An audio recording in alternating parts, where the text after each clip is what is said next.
السلام علیکم دوستو۔ اسلام دین فطرت اور مکمل ضابطۂ حیات ہے۔ یہ ایک باوقار زندگی گزارنے کا درس دیتا ہے۔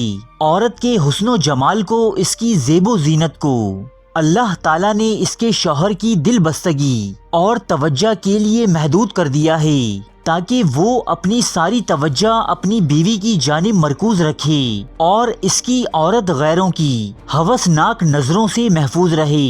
اسلام جب پردے کی تاکید کرتا ہے تو اس سے مراد ایک نہایت پاک و صاف سوسائٹی کا قیام ہے۔ اگر ہم اپنے چاروں اطراف نظر ڈالیں تو بخوبی اندازہ کر سکتے ہیں کہ احکام الہی سے روگردانی سے کیسے کیسے بھیانک اور عبرتناک مناظر سامنے آ رہے ہیں۔ مغربی دنیا خصوصاً یورپ اور امریکی معاشرے میں جہاں کسی قسم کے پردے اور حجاب کا گزر نہیں، وہاں ہر طرف ہیجان خیزی اور شہوت پرستی کا سامان ہو رہا ہے۔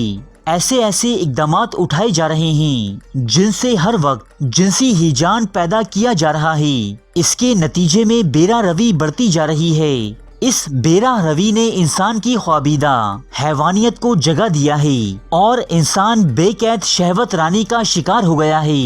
اس کے اعصاب اور نفسیات کے اندر ہیجان خیز امراض پیدا ہو رہے ہیں۔ ہمیں آئے دن مغربی میڈیا میں عورتوں پر در اندازی، ریپ اور طرح طرح کی حیوانیات کی خبریں ملتی رہتی ہیں۔ کچھ ایسا ہی حال ہمارے پڑوسی ملک بھارت کا بھی ہے، جہاں آئے روز خواتین کی عصمت دری کی خبریں میڈیا کی زینت بنتی رہتی ہیں۔ یہ تمام نتائج اسلام کی جانب سے رائج پردے اور اس کی اہمیت کو بخوبی ظاہر کرتے ہیں۔ لیکن ہمارے ہی معاشرے سے تعلق رکھنے والا ایک فرقہ ایسا بھی ہے جو خود کو مسلمان تو کہتا ہے، لیکن اسلام کے برعکس یہ فرقہ عورتوں کے پردے اور شرم و حیا کے نظریے سے بالکل انحراف کرتا ہے۔ آغا خانی نامی اس فرقے میں پردہ نام کی کوئی چیز نہیں، بلکہ آغا خانیوں میں عورتوں کو پردہ کرنے سے سختی سے منع کیا جاتا ہے۔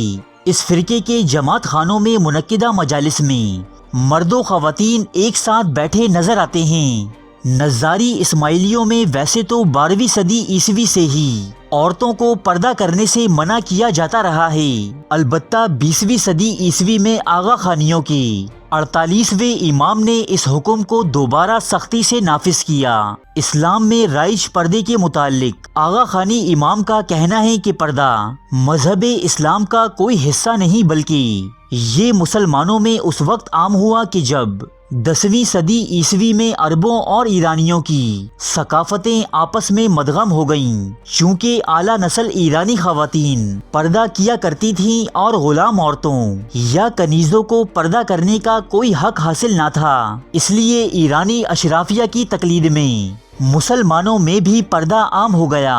اپنے اس زاویہ نظر کے تحت آغا خانی امام اپنے ماننے والوں کو پردہ نہ کرنے کی تاکید کرتے ہیں، لیکن یہ کرتے وقت وہ پردے سے متعلق قرآنی آیات اور حضور اکرم صلی اللہ علیہ وآلہ وسلم کی بتائی احادیث کو مجرمانہ طور پر بھول جاتے ہیں۔ پردے کے ساتھ ساتھ آغا خانی امام اپنے پیروکاروں کو شرم و حیا اور ایک پاکیزہ زندگی سے بھی دور کرتے چلے آئے ہیں۔ آغا خانیوں کے حاضر امام پرنس کریم آغا خان نے فحش فلموں میں کام کرنے والی ایک ایسی خاتون سے شادی کی جس نے ان سے طلاق لے کر ملین آف ڈالرز ہتھیائے اور دوبارہ کرسچن مذہب اختیار کر لیا۔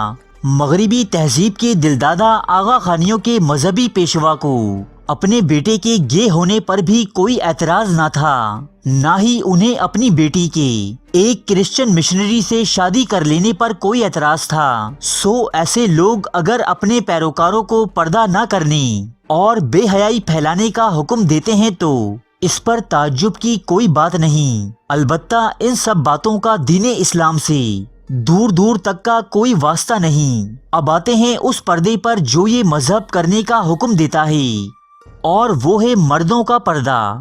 جی ہاں دوستو، گزشتہ ادوار میں آغا خانی اپنا چہرہ ڈھانپا کرتے تھے، البتہ عورتیں ایسا نہیں کرتی تھیں۔ آغا خانی مردوں میں چہرہ ڈھانپنے کا آغاز اس وقت ہوا کہ جب 1258 عیسوی میں منگول رہنما ہلاکو خان نے اسماعیلیوں کے مرکز قلعہ علموت کو فتح کیا اور یہاں بسنے والے اسماعیلیوں کا چن چن کر قتل عام کیا۔ اسماعیلیوں کے تمام قلعے تباہ کرنے کے بعد ہلاکو خان نے حکم جاری کیا کہ جہاں کہیں کوئی اسماعیلی نظر آئے تو اسے فوراً قتل کر دیا جائے۔ اسماعیلیوں کو قتل کرنا لوگوں کی مجبوری ہی نہ تھی، بلکہ ہلاکو خان کے فائز کیے گورنر یا کوتوال سے اس کا انعام بھی ملا کرتا۔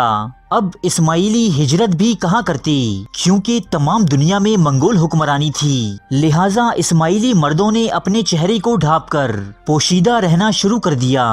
بعد ازاں حالات معمول پر آ گئی اور اسماعیلیوں کے قتل کی مہم بند ہو گئی، لیکن نقاب پہننے کی یہ عادت اسماعیلیوں میں ایک رسم بن گئی جو نسل در نسل منتقل ہوتی رہی۔ موجودہ دور میں اسماعیلیوں کا یہ پردہ تو باقی نہ رہا، لیکن آغا خانی مرد آج بھی اپنے عقائد اور نظریات عام مسلمانوں سے پردے ہی میں رکھتے ہیں۔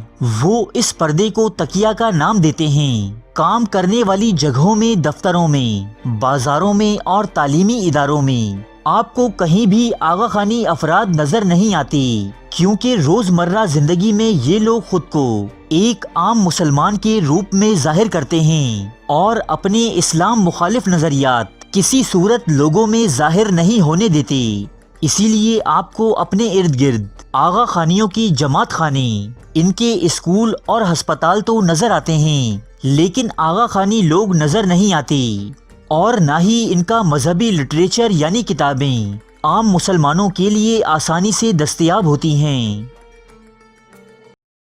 ارے فرینڈز، ایک منٹ، آپ ایسے ہی جا رہے ہیں؟ اتنی محنت سے ویڈیو بنائی ہے، ایک لائک تو بنتا ہے نا؟ اور دوسرا یہ کہ آپ ہمیں اتنی بڑی دنیا میں دوبارہ کیسے ڈھونڈیں گے؟ تو اس کا حل یہ ہے کہ آپ ہمارے چینل کو سبسکرائب کر لیجئے اور اس بیل کے آئیکن کو کلک کر دیجئے۔ اس طرح ہمارے آنے والی تمام ویڈیوز آپ تک پہنچتی رہیں گی۔ ارے ڈریے مت، یہ بالکل فری ہے۔